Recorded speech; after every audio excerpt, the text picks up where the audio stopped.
મિત્રો, મનુષ્ય એક એવું પ્રાણી છે, એક એવી જાતિ છે જે હંમેશા પ્રગતિ કરતી હોય છે. આપણે જોયું કે પહેલાં આપણે જંગલો અને કેવ્સમાં રહેતા હતા.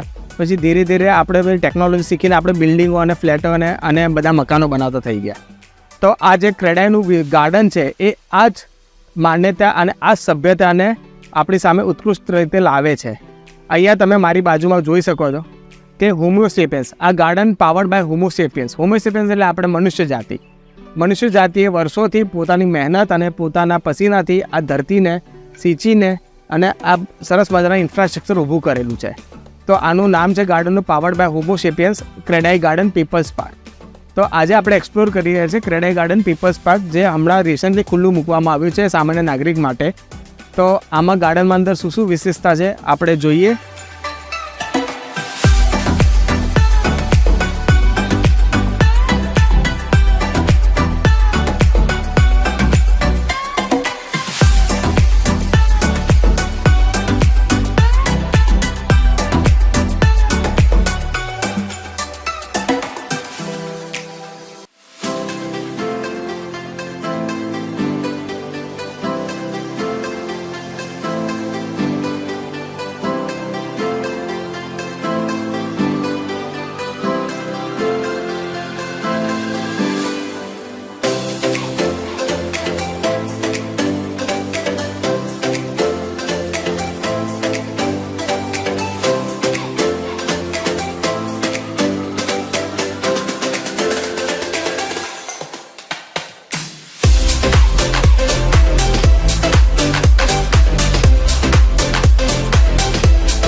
આ ક્રેડાઈ ગાર્ડન જે છે એની વિશેષતા એ છે કે આ મિયાવાકી ફોરેસ્ટેશન દ્વારા આનું ફોરેસ્ટેશન કરવામાં આવેલ છે.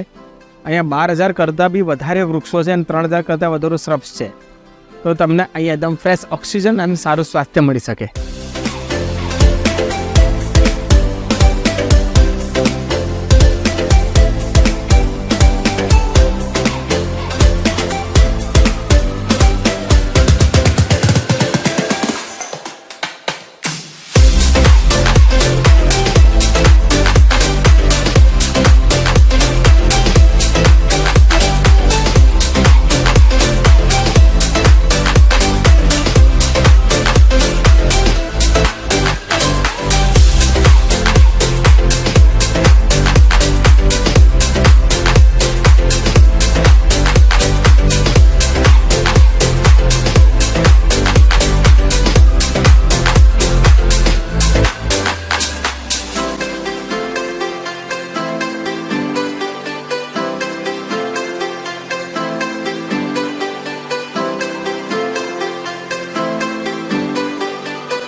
આજે આપણે મિત્રો ક્રેડાઈ ગાર્ડનની મુલાકાત લીધી, જે ક્રેડાઈ અમદાવાદ દ્વારા વિકસિત કરેલ છે. અહીંયા ગાર્ડનમાં તમે જોયું સરસ મજાની મિયાવાકી ફોરેસ્ટ છે, 12,000 કરતાં વૃક્ષો છે એમાં, અને 3,000 કરતાં વધુ શ્રબ્સ છે, અને સરસ મજા ચિલ્ડ્રન પ્લે એરિયા છે, સરસ મજાનું વોકવે બી છે. બધા એમાં એને પોતાનું વોકિંગ અને જોગિંગ કરીને પોતાનું સ્વાસ્થ્ય સારું રાખી શકે છે. અમારો પ્રયત્ન એ જ રહે છે કે અમે હંમેશા તમારા માટે આવી સરસ જગ્યાઓ લાવતા રહીએ, જ્યાં તમે તમારા પરિવાર અને મિત્રો સાથે એન્જોય કરી શકો, સાથે પોતાનું સ્વાસ્થ્ય બી સારું રાખી શકો. તો સર્કલ ઓફ લાઈફનો મુખ્ય ઉદ્દેશ જ આ છે. તો તમે આવી સરસ મજાની જગ્યાઓને ડિસ્કવર કરવા માટે અમારી ચેનલ પર સબસ્ક્રાઈબ કરો, અમારી સાથે જોડાઓ અને તમારા પરિવાર મિત્રોને બી આ શેર કરો. અમે આગળ બી તમારા માટે આવા જ વિડીયો લાવતા રહીશું. તમે એવા બીજા કયા વિડીયો છે જે કવર કરવા માગો છો, પ્લીઝ નીચે કમેન્ટ સેક્શનમાં તમે કમેન્ટ કરીને અમને જણાવો. તમે જરૂરથી વિડીયોઝ બી કવર કરીને અમારી ચેનલ ઉપર મૂકશું. તમારી આસપાસ કોઈ જગ્યા હોય તો જરૂરથી અમને એમની જાણકારી આપો નીચે કમેન્ટ સેક્શનમાં, તમે બી એને કવર કરીશું. આપના અમૂલ્ય સહયોગ અને સહકાર બદલ ખૂબ ખૂબ આભાર.